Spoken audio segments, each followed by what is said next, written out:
story you are about to hear is true. The names have been changed to protect the innocent. Fatima Cigarettes, best of all king-size cigarettes, brings you Dragnet on both radio and television.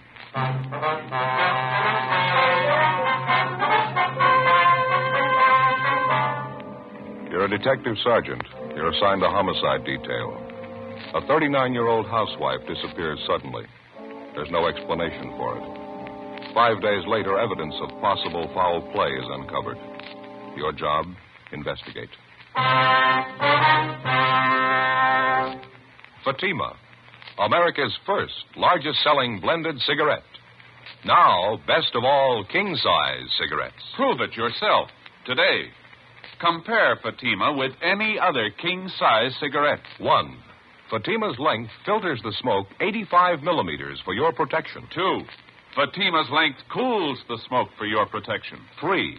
Fatima's length gives you those extra puffs, 21% longer than standard cigarette size. And in Fatima, you get an extra mild and soothing smoke, plus the added protection of Fatima quality. Definitely the best quality in its class, but the same price as the cigarette you're now smoking. Buy Fatima in the bright, sunny yellow pack. Best of all, king-size cigarettes.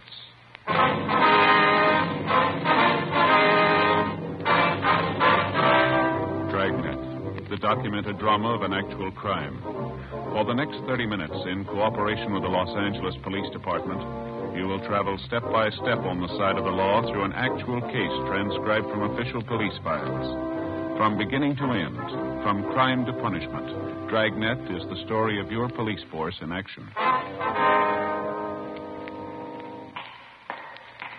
It was Wednesday, September 15th. It was hot in Los Angeles. We were working a day watch out of homicide. My partner's Ed Jacobs. The boss is Thad Brown, chief of detectives. My name's Friday. I was on the way back from lunch, and it was 12:56 p.m. when I got to room 42. Homicide. Hi, Joe. Waiting for you. Hi, Ed. Al, here you got something for us, huh? Mm-hmm. Here's the report right here. Gardner by the name of Abbott called in day before yesterday. Chester Abbott said his wife disappeared from their home out in the valley Thursday night. He says he thinks she left him. Well, it happens every day. Not this way, it doesn't. Walsh and I went out to talk to the man yesterday. His story doesn't make too much sense. How do you mean now? None of his wife's clothes are missing, none of her luggage. She even left her pocketbook behind, full of money. We found out from the neighbors the missing woman has a 17-year-old boy by a former marriage. Does that mean anything? He's an only child. Mother dotes on the kid. She didn't even say goodbye to him. Well, how'd this Chester Abbott impress you? Pretty grouchy with Walsh and me. No cooperation. Wants to find his wife, doesn't he? I don't know. I'm not sure. He's no help, I can tell you that much. Could I see that report, Al? Yeah, here you. Thank you. Florence Trumbull Abbott, age 39. Abbott's her second husband. First one died a little after the boy was born. Mm-hmm. Disappeared Thursday night from the home, 546 Belasco Road, between 7 and 8 o'clock. Well, when did Abbott call in to notify you? Monday afternoon. Told us he thought his wife might have been spending the weekend with her sister. When he found out she wasn't, he called us. Mm-hmm. You meet the boy when you were out there? Yeah, that's another thing. How do you mean? The kid came riding up on a bike when we were talking to one of the neighbors. We tried to talk to him, but the old man came out and hustled the boy into the house. Then he started chewing us out. Well, what's his trouble? He told us it was our job to find his wife, not to go prying into his stepson's affairs. That's a new slant. Well, how about the woman's friends and relatives? They've been checked out yet, Al? Walsh is on it now. Don't think he's had much luck contacting him so far. I'll tell you the truth, I don't like the looks of it. Mm. Mrs. Abbott have any other relatives here? I mean, besides a sister and 2 aunts? Yeah, I got the list right over here. Sure wish we had a chance to talk to that boy. Notice anything else out of the way about Mr. Abbott, Al? Well, I don't know. Here's that list, Joe. Oh, thank you. Abbott was upset, all right. I don't know, though. He didn't exactly strike me as reacting the way a normal man reacts when his wife's disappeared. Well, how about a copy of this report? You got one to spare? Yeah, sure. Just a minute. Yeah. Missing persons, Barghetti. That's right. This is Barghetti speaking. Who's that? Oh, yeah. Yeah, sure. About what? All right, good. 4 o'clock? Fine. All right, son. Goodbye. Well, that was the boy I was telling you about, Mr. Abbott's stepson. What do you want? He wants to talk to us. Sounded worried. About his mother? He thinks something's happened to her. In police work, missing persons detail is not a department separate in itself. It's organized as a part of homicide division. When the possibility of homicide arises in the course of handling a case, missing persons immediately turns the matter over to homicide officers for investigation. When we got the call from the Abbott boy, we automatically took over. According to Al Barghetti, the boy said he suspected his stepfather and he didn't want him to know of any meeting between him and police officers. At 3:15, Ed and I left the office and drove to the meeting place designated by the boy, the Dairyland Fountain and Coffee Shop near the corner of Fairfax and Hollywood Boulevard. We got there at 3:50 p.m. At 8 minutes past 5, the Abbott boy still had not arrived. We waited another 15 minutes, and then we left and drove out to the valley and pulled up in front of the main gate to the Abbott nursery on Velasco Road. The house itself was set well back on the property, which covered about 5 acres of ground. The entire nursery was surrounded by a 6-foot chain-link fence, and it looked like every available foot of ground inside was planted with some kind of flower or shrub. Mr. Abbott met us at the gate. He had 3 full-grown mastiffs with him. He held them on a chain. Yes, what do you want? Police officers. You Chester Abbott? That's right. What do you want? Well, if you can get those dogs quiet for a moment, we'd like to ask you some questions. Pretty busy now. Can you come back tomorrow? No, it's important, Abbott. We'd like to talk to you now. All right, if you have to. Fast, time. Get down there. You two, Joe. Quiet. I said quiet. All right. Now, what do you want? Mind if we come inside, sir? These watchdogs of mine are pretty vicious. We can talk here at the gate. All right. We've been assigned to look into your wife's disappearance, Abbott. This is my partner, Sergeant Jacobs. My name's Friday. Mm-hmm. Find out anything about my wife yet? Nothing definite, no. Thought maybe you could help us. Mind telling us exactly what happened the night she disappeared? What do you mean, what happened? Well, when did you see her last? When did you first notice she was gone? Well, we had dinner Thursday night about 7 o'clock, then I laid down for a nap. Florence went out on the front porch for some air. I woke up a little before 8 o'clock and went outside to look for her. She was gone. No one saw her leave, Mr. Abbott? Not that I know of. Maybe one of our neighbors. You can ask them. They seem to know everybody's business. How about your stepson? Wasn't he home Thursday night? Bruce? No, he went out to a show with some other kids. When did he get back from the show, you remember? About 10 o'clock, I think. Why? Where's the boy now, Abbott? Who are you looking for, my wife or stepson? Both of them. Where is he? Gone. I took him over to my sister's in Alhambra. He's been feeling bad since his mother disappeared. Figured the change would do him good. Well, when did you take him over to your sister's? This afternoon. What's that got to do with it? I'd like to talk to him. No, you can't. You won't allow it. The boy's too upset right now, and I can't allow it. I'm afraid you're going to have to allow it, Abbott. Listen, mister. You can get off this property right now if you're going to get fresh with me. No cops giving me any sass. Get down there, honey. Quiet. Nobody's giving you sass. We want to talk to your stepson, that's all. He might be able to give us a lead on the whereabouts of your wife. And I say you can't see the boy. You've been looking for Florence for a week, and you haven't found a thing. I'll get somebody else to look for her. It's my business anyway, nobody else's. It's our business if anything happened to her. What are you talking about? You better get your coat, Abbott. I'd like to talk to you downtown. Come through that gate, and I'll let these dogs go. We'd hate to shoot them, mister. What are you trying to prove, anyhow? What do I have to go downtown for? I'll tell you when we get there. Now get your coat. Chester Abbott turned, made his way up the path and into the house. A few minutes later, he came out, closed the gate behind him, and got into our car. On the way back downtown, he talked pleasantly about the weather, the nursery business, and his dogs. When we got to the office, we found out the reason for his sudden change in temperament. His lawyer was waiting for us at the door. We tried to interrogate Abbott, but the lawyer objected to just about every question we asked. It was hopeless, and we knew it, and so did the lawyer. We released Abbott, but not before we got the name and address of his sister in Alhambra, where the stepson, Bruce, was supposedly staying. After Abbott and his lawyer left, Ed and I signed out of the office and drove to Alhambra to check on the boy. Barghetti sure had this one pegged. Real sleeper. Yeah. I'd like to know how the stepson missed that date with us this afternoon. The boy called us from the house. Stepfather could have overheard him. Yeah, it's possible. Sister's house ought to be along this block, shouldn't it? Let's see. 1408. 06, yeah. Yeah, there it is. Gray Cottage, 1402. Okay, let's pull up here, huh? Right.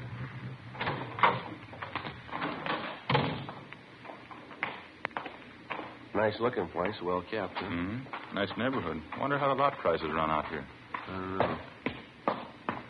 I'll get the bell.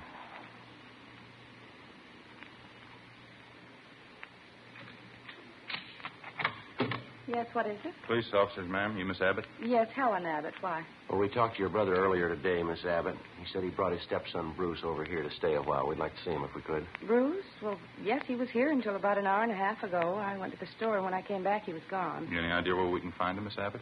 Well, I telephoned my brother Chester just before you came to the door. Bruce isn't there. Yes, ma'am. Do you mind if we came in and looked around, Miss Abbott? It won't take long. Well, why? I told you Bruce isn't here. It's the truth. There's no reason to lie about it, is there? Oh, no, ma'am. It's not that. Well, then what is it? No reason for me to lie to you. How about your brother? We went in and looked the house over from one end to the other. There wasn't a trace of the boy. We drove back to the Abbott nursery and satisfied ourselves the boy wasn't there. Meantime, the home of Chester Abbott's sister in Alhambra was kept under constant surveillance. No one came or went. The next morning, when Ed and I checked in for work as usual at 8 a.m., we met with Sergeant Al Barghetti. Well, I had half an idea there might be something wrong. What makes you so positive, Bill? That's just it, Al. We're not positive. It's the whole setup, I guess. Smells bad. How do you mean, for instance? Well, Abbott's lawyer, for one thing. If a man's innocent, he doesn't have his lawyer sit with him and tell him not to answer any questions. Yeah? Number two, the kid's phone call. He didn't show up for that date. You figure. I don't know. Could be he doesn't get along with his stepfather. Happens, you know. Maybe he's trying to get back at him for something or other. Yeah, that could be. Why is Abbott hiding him out then? You pretty sure he's hiding him out? Way things been going, no other way to take it. Huh. Mrs. Abbott walked away from her home last Thursday night. Nobody saw her. She took nothing with her. No luggage, no clothes, no money. That's it. You checked with her family doctor? Yesterday, told us Mrs. Abbott was in perfect health. Checked her bank statements, double-checked the name through Wanderer's file, repeaters found, missing persons. Couldn't find it in either one. Her relatives, too. How you talk to them? Some of them, yeah, Al. Got a few more to check out this morning. Oh. Well, one thing's certain. No clothes, no money, no luggage. She couldn't have gone very far. You checked all the angles, huh? Well, the sheriff's office, the jails, the hospitals. Sent out a teletype and an APB. She's been gone almost a week, and nobody's seen her. Now, how's that add up to you? Well, they got an idea. Yeah. I hope I'm wrong. 8:45 a.m. Ed and I left the office and continued making the rounds of the missing woman's friends and relatives. We checked at the Western National Bank, where Mrs. Abbott maintained another account. Her savings statement showed a total balance of $31,564.17. Her checking account had a balance of $842.71. At the Farmers Mutual, we found the record of an insurance policy issued to Florence Trumbull Abbott. It was a 20-pay life policy covering the insured in the amount of $30,000. The beneficiary was listed as the insured's son, Bruce Trumbull Abbott, if living upon receipt of such due proof. If not, the insured's husband, Chester J. Abbott. By the time we finished checking the missing woman's financial status, we figured we had a fair suspect in the husband, Chester Abbott. From casual reports, we knew he was a frugal man, almost to the point of obsession. If he was greedy as well, if he wanted or needed money badly enough to kill, then he had all the motives necessary to murder his wife. Maybe his stepson, too. 6:40 p.m., Ed and I drove back to the office. Go ahead. Long day, a lot of mileage. Yeah. Wonder if Al's still around. Hey, Bargetti. Al? Yeah, here. That you, Friday? Yeah. How'd you do? Get anything? A few things, pretty fair luck. Good. I got some more for you. Just walked in here 10 minutes ago. Who's that? Bruce Abbott. He's waiting in the next room. We went into the next room and met the Abbott boy. He was small for a 17-year-old, dark-haired, thin, a little on the sickly side. He seemed nervous and upset. He told us that he wasn't able to keep the date he made with us on the phone because his stepfather did apparently overhear the conversation and drove the boy immediately to his sister's place in Alhambra. We asked the boy what made him so sure that his stepfather was responsible for his mother's disappearance. Well, for one thing, all three of us usually go to the early show on Thursday night, Chester, Mom, and me. But last Thursday we didn't go. Why was that, son? Chester said he wasn't feeling too good and he wanted Mom to stay home and take care of him. And he told me to go on ahead to the show, so I did.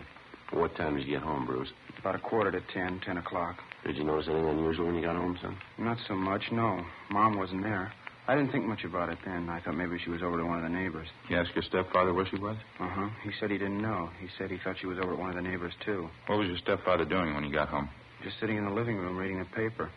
I usually don't talk to him too much. I just asked him where Mom was, and he told me, and then I went back to my room and went to bed. Did you notice anything unusual about the way he acted? Anything different about him at all? Well, I'm not too sure. He did seem a little nervous, though. Jumpy. More than usual, I think. Mm-hmm. Anything else? Well, when I came through the front yard, I noticed the dogs had mud all over their paws. Red, Jaime, and George, all three of them. They must have been out in the nursery plots. Anything unusual about that? In a way, yeah. You see, the dogs don't go out in the plots unless Chester's with them. He doesn't want them to trample the seedlings. I noticed Chester had mud on his shoes that night, too. And you figure your stepfather was out digging somewhere in the nursery plots that night, huh? Yeah, that's right. Digging somewhere. He must have been.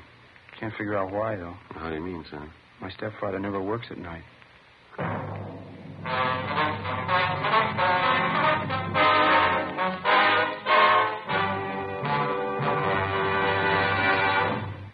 You are listening to Dragnet, authentic stories of your police force in action. Compare Fatima with any other king-size cigarette. 1. Fatima's length filters the smoke 85 millimeters for your protection. 2. Fatima's length cools the smoke for your protection. 3.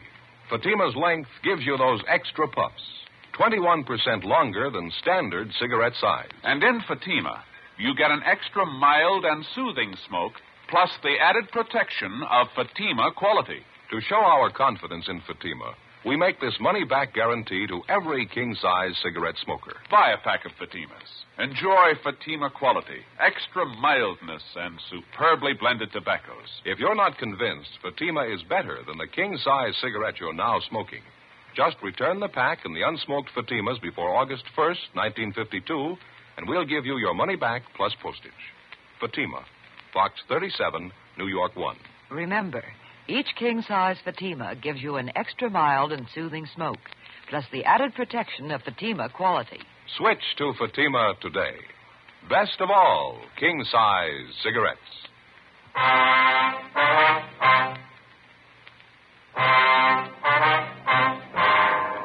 Thursday, September 16th, 7:05 p.m. We continued talking to the missing woman's 17-year-old son, Bruce Abbott. As the interview went on, it became more and more obvious that the boy and his stepfather, Chester Abbott, didn't get along at all. Apparently, the boy was jealous of him, and he was jealous of the boy. Besides his prejudice, Bruce also contradicted himself during the course of the questioning. 7:15 p.m., the interview went on. I understand that all right, son, but you say you can't think of any reason why your father'd be out working in the nursery plots that time of night? No, sir, I can't. I don't know how he'd get any work done. None of the plots are even lighted, only the greenhouses. Well, is it possible he could have gotten that mud on his shoes working in one of the greenhouses? No, sir, I don't see how. All the paths in the greenhouses are graveled. It's my job to see they're kept graveled. I know they weren't muddy because I fixed them the day before. Mm-hmm. Well, what do you think it means, Bruce? I don't know. I don't want to think about it. I just know he's done something. He's done something to her. Did your father, that is your stepfather, give you any reason for keeping you away from the police officers that came to your house? I mean, the first two officers who showed up? No, he said people were getting nosy, that's all. He said it might be better for me over at my Aunt Helen's place. Mm-hmm. Well, do you think your Aunt Helen might know where your mother is? I don't think so. We hardly ever see Aunt Helen. We don't know her well at all. Well, do you know if your mother and stepfather argued very much, son? I mean, big arguments. Sometimes, yeah. Mostly about me. How do you mean? Chester's pretty tight, you know. Doesn't like to spend money at all. He and Mom used to argue about whether I ought to get paid for the work I did around the nursery. Chester didn't want to pay me. That's so? Yeah, when I started working, he promised he'd pay me. I was saving up to buy a 31 Model A. After a couple of weeks, when he didn't pay me, I asked him about it. He told me I ought to be glad to work for him for nothing. And your mother argued with him about that? Sure, she got good and mad, too. She should have gotten mad. It was her money that bought the nursery anyway. Well, how'd you happen to get away from your aunt's place, Bruce? It wasn't too hard. Helen had some shopping to do, and she left me alone. She locked the door to my room. Even the screen over the window was nailed down, but I kicked it out and got away. I stayed at a friend's house last night. You thought much about where you're going to stay tonight, son? Well, I don't know. Sergeant Brighetti, I was talking to him. He asked me if I wanted to go out and have dinner and then stay at his house tonight. I don't know. Sounds like a good idea to me. I don't know. Sure nice of him to ask me. I think it'd be a lot better for you, son. Why don't you check in the next office, see if Borghetti's ready to leave, huh? Yeah. Okay, Sergeant. Thanks. Sure. You betcha. Joe, what do you think? It's hard to say. He might be lying. Before we signed out of the office that night, we met with Captain Lorman and outlined a plan to bring in the husband of the missing woman for questioning alone. We figured it'd serve two purposes: clarify the boy's position in the case and determine one way or another if the stepfather was withholding information about the disappearance of Mrs. Abbott. The big problem was to bring in Chester Abbott for interrogation without the knowledge of his lawyer.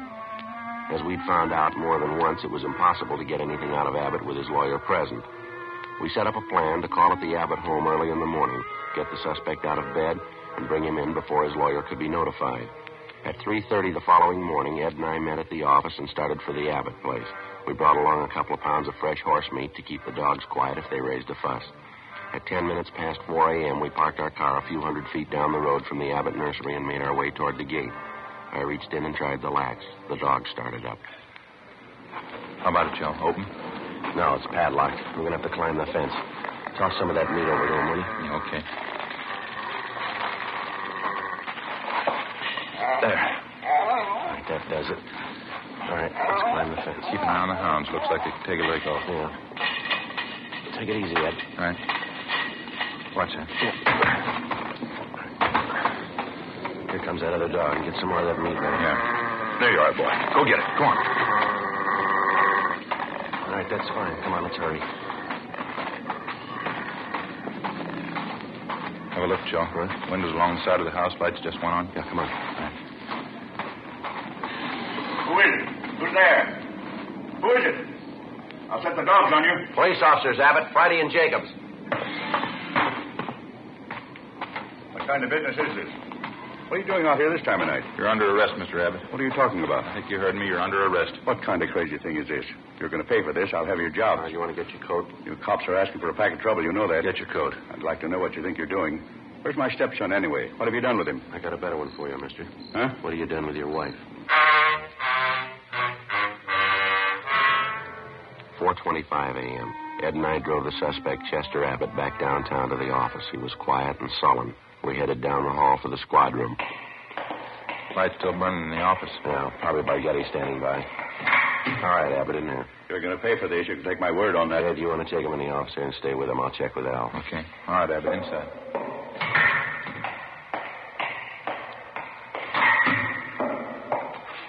Joe, you bring him in? Yeah, he's next door. Ed's with him. Tough. Somebody must have seen you. No, I don't think so. They must have. Why? What do you mean? Abbott's lawyer. He's sitting in the next room. How the lawyer had been notified, we couldn't be sure. Again, we tried to question Abbott, and again, on the advice of his attorney, he refused to answer practically every question we put to him. We released him. That day, Captain Lorman assigned 2 men to stake out on the nursery and report on all of Chester Abbott's movements. A little after 7 p.m., just after nightfall, we tried again to bring the suspect in for questioning without his lawyer's knowledge. It didn't work. The men assigned to stake out on the Abbott place reported definitely that someone was tipping off the attorney whenever unknown visitors showed up at the nursery and drove off together with Mr. Abbott. There was nothing we could do about it. The following morning, Al Barghetti came up with a lead. Had a long talk with the boy last night. Think he came up with a pretty fair lead. How's that? The old man's responsible. We know there's only one way we'll get a conviction. Yeah? Find the body and enough evidence to tie him in. Yeah, well, where do we start looking? In a new rose bed. It's next to one of the greenhouses in Abbott's nursery. Boy tell you this? Yeah, seems to make sense. We know old man Abbott's crazy about saving $1. We found that out from the neighbors and the relatives. Mm-hmm. On the nursery trade, especially in the limited area Abbott has to work in, you cultivate every foot of ground you have. You plant every foot of soil with something. Well, yeah, what's the point? Well, Abbott's not the type to waste anything. He wouldn't let ground lie fallow when he could plant something that might bring in a few dollars next spring. Mm-hmm. Bruce tells me his stepfather has every inch of the property planted with something. Everything except a 6-by-8 plot of ground in that rose garden. Well, what did the boy say? The plot been vacant for a long? Well, he says his stepfather got it ready for planting a week and a half ago. It's still vacant. Be worth checking out. How do we do it? We can order up a crew from the crime lab. They can take probings through the plot, all around it. They ought to be able to tell us how deep the ground's been worked over lately. Okay. What do you figure, tonight? Yeah, I think so, yeah. Maybe 11, 12 o'clock. What about old man Abbott? You think he's going to sit still for it? If the hunch pays off, he's going to sit still a long time. It was 10 minutes past 11 that night when we got to the Abbott nursery. Lee Jones and the crime lab crew, Al Barghetti, Ed, and 2 other men from homicide. The men on stakeout told us Chester Abbott, along with his attorney, had left the house a half hour before in his car, a dark blue coupe. They hadn't returned. Ed brought along another supply of fresh horse meat for the dogs, so we didn't have any trouble there. We located the vacant plot of ground in the rose bed next to one of the greenhouses, as Bruce Abbott had described it to Barghetti. The crime lab crew started probing. The ground obviously had been worked over recently, and to some depth. They started digging. Anderson, get that light over here, will you? Thanks. Joe, see anything? No. Let's keep digging. It's right over here, huh? Yeah. You know, this is it. He wasn't taking any chances. Down a good 4 or 5 feet now, wouldn't you say? Yeah, at least that. Anderson, more light, huh? All right, let's go at it. All right, wait a minute. Yeah. Woman's shoe here. Come on.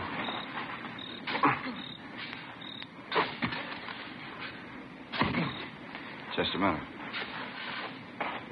Yeah, that's it. The shoulder there. It's a body. Well, it paid off, Al. The boy had it figured. Yeah. Too bad he was right. Ed and I went back to our car and notified communications to broadcast a warrant for murder on Chester Abbott. His description, together with a description of his car and license number, was rebroadcast every 15 minutes. The attorney was contacted, and he stated that Mr. Abbott had dropped him off at his home more than an hour before. He knew nothing of his whereabouts. Ed and I went back to check the Abbott home and found the front door unlocked. We went inside and looked around. In one bedroom, we found clothes scattered over the bed and on the floor. There was only one old suit left in one closet. On the table next to the bed, we found an airline's timetable. We got to the phone and notified communications to alert all special details at railroad stations, bus terminals, and airports, and then to get out an APB. After that, we checked with the airlines. One of them told us a man answering Abbott's description had booked passage to Mexico City that night under the name of Charles Frazier. The plane was scheduled to leave at 1:52 a.m. at the Burbank Airport. We called the detail at the airport and alerted them. Then we drove over to the field to follow through on it. It was 1:32 a.m. when Ed and I took up our positions just inside Gate 3, where passengers were boarding Flight 72 for Mexico City. There was no sign of the suspect either on the plane or in the waiting room. Think you'll show? I don't know. Want your bag over here? Where's Bargetti? Over there by the cocktail lounge. See him? Oh, yeah. What time you got now? 1:38. Plane's due to take off in another 4 minutes, isn't it? Mm-hmm. Any sign of him, Al? No, nothing. Just made the rounds. Checked with Stevens and Cummings if he got in. He came in somebody's suitcase. Couldn't have possibly gotten through without one of us seeing it. Yeah. Well, he hasn't got much more time. Maybe it's a dead end, huh? You don't see how he could have gotten wise, do you? Over there. No, by the ticket counter there. You see him? Yeah, that's him. Come on. All right, just a minute, Abbott. I haven't got time now. I'll miss my plane. If you have anything more to say to me, you can wait till I get back. Right now, Abbott. And take it up with my lawyer. I'm in a hurry. We found your wife's body. How's that? In the rose bed next to the greenhouse. I don't know what you mean. You must be mistaken. No mistake. Hands behind your back. What's this all about? I haven't done anything. All right, let's go. No, just a minute. You got it wrong. I don't know anything about it. We think you do. Now, come on. Wasn't my fault. I didn't know what I was doing. I plead insanity. She drove me to it. We were arguing about the boy, and she slapped me. I didn't mean to do it. All right, let's go, Abbott. Can you wait just a minute more? What for? My plane. One for Mexico City. Funny, isn't it? What's that? I was so close. Just missed it. Not by more than 1 minute. No, you're wrong about that, Abbott. Just 1 minute, that's all. Well, you missed it before you ever bought your ticket. How do you figure? When you first decided to kill your wife. Come on.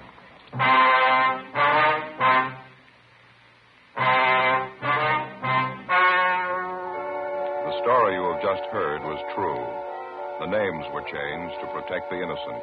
On December 19th, trial was held in Superior Court, Department 89, City and County of Los Angeles, State of California. In a moment, the results of that trial. Now, here is our star, Jack Webb. Thank you, George Fenneman. Friends, I'm holding 2 sets of fingerprint cards. Now, on one, prints found at the scene of a crime. On the second, a suspect's taken from the files. Now, the only way in the world you can tell they're made by the same suspect is by comparison.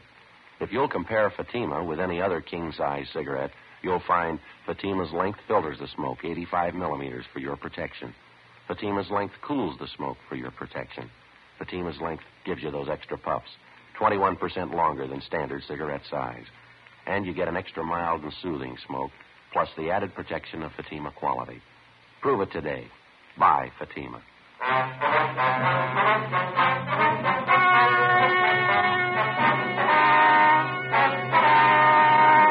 Chester Vernon Abbott was tried and convicted of murder in the first degree. The jury failed to recommend clemency. Abbott was executed in the lethal gas.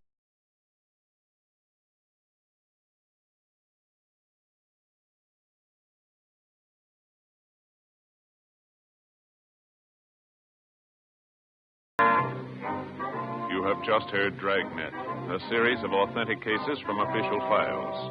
Technical advice comes from the Office of Chief of Police W.H. Parker, Los Angeles Police Department. Technical advisors Captain Jack Donahoe, Sergeant Marty Wynn, and Sergeant Vance Brasher. Heard tonight were Barney Phillips and Herb Ellis. Script by Jim Moser. Music by Walter Schumann. Hal Gibney speaking.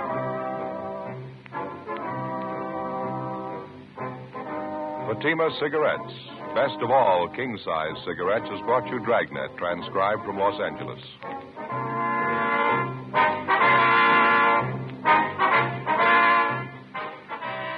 Now it's Counter Spy on NBC.